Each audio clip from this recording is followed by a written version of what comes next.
Hi everyone, Mint Morris here. Welcome to my next lesson in my Reggie Young series.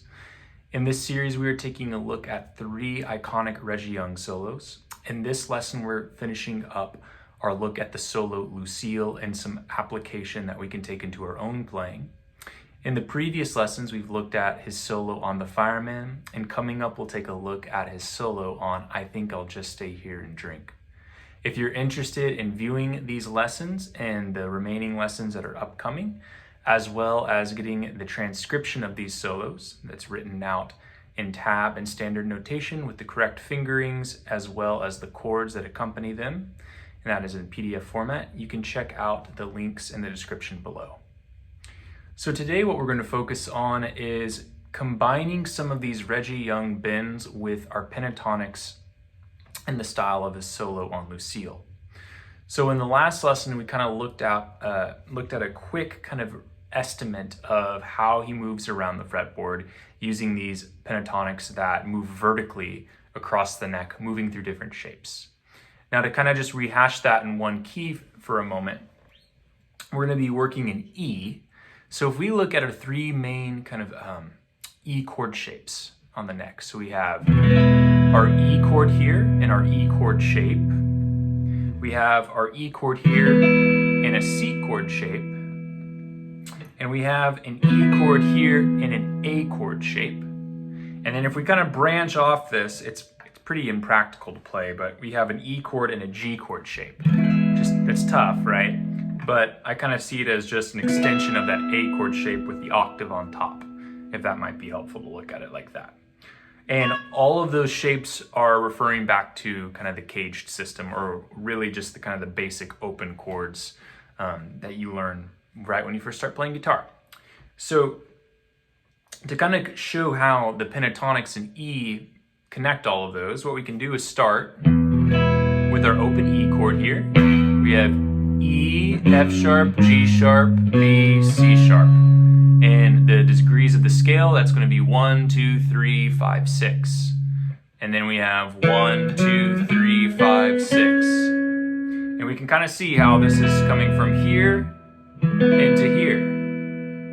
And then we have 1, 2, 3, 5, 6.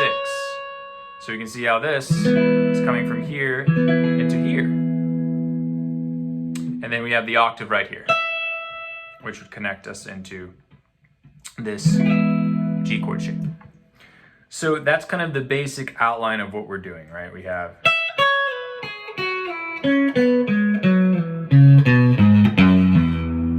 to connect all those shapes across the neck. So Reggie Young utilizes all of these pentatonic positions in his solo on Lucille. So first learn the solo if you haven't already, but then let's kind of break it and put it into our own playing. So a really common way to begin to embellish this is just adding the flat 3 to the mix.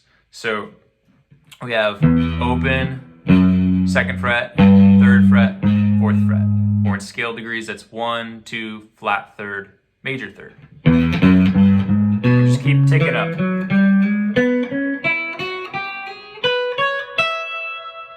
So you can think of it just putting a half step between the 2 and the 3.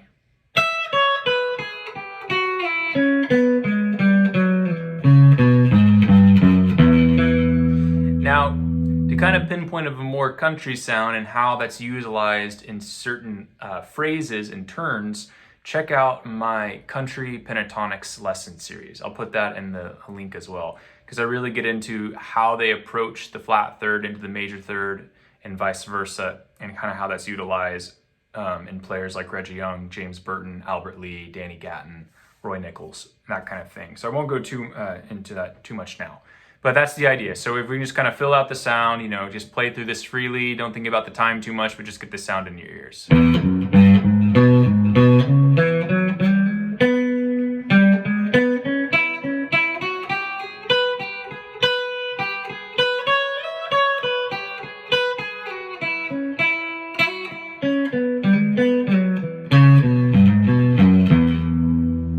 So now, once we got that under our fingers and it's feeling pretty good, we can start putting in 2 kind of bends that kind of remind us of a steel sound. So the first one would be in the C position here.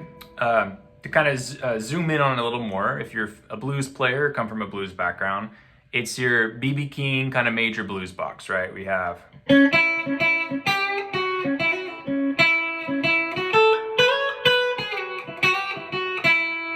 this area right here. But what we're going to do is take this F sharp and bend it up to a G sharp.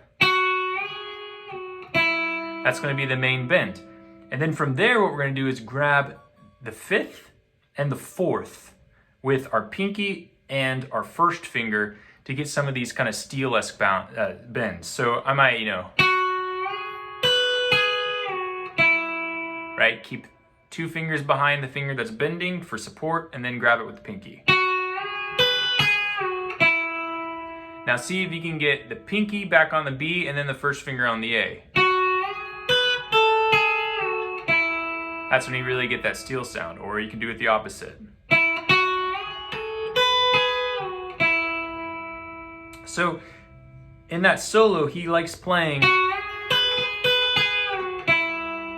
kind of around these bending areas here, and then just kind of playing where you're just picking it once and then releasing and pushing up, back and forth. So if we put that kind of in our pentatonics,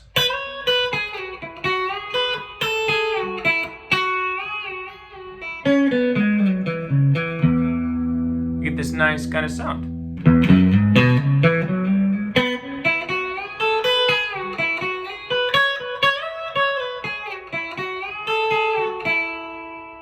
So that's going to be utilizing that type of bend.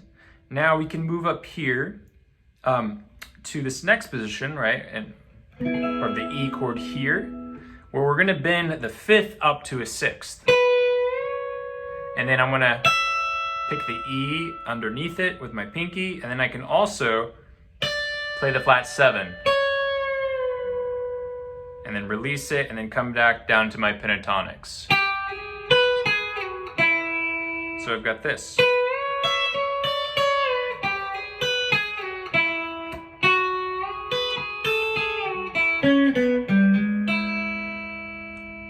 So 2 types of bends. One highlighting the 5th and the 4th, kind of a suspended sound, and the other one highlighting bending up to the 6th, and then that flat 7th sound with the D.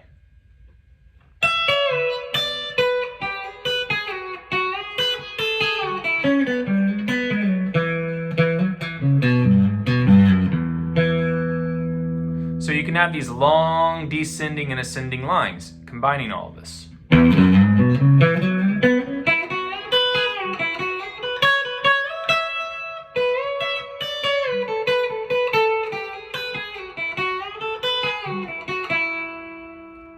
So try taking your bending from this flat 7th to 6th sound, or vice versa, with pentatonics, connecting it to this bending with this kind of up to the 5th, suspended 4 sound down into our lower portion of the neck, and then right back up, and you get some really great sounds, and you're now connecting and bridging the different parts of the neck for kind of a more expansive solo.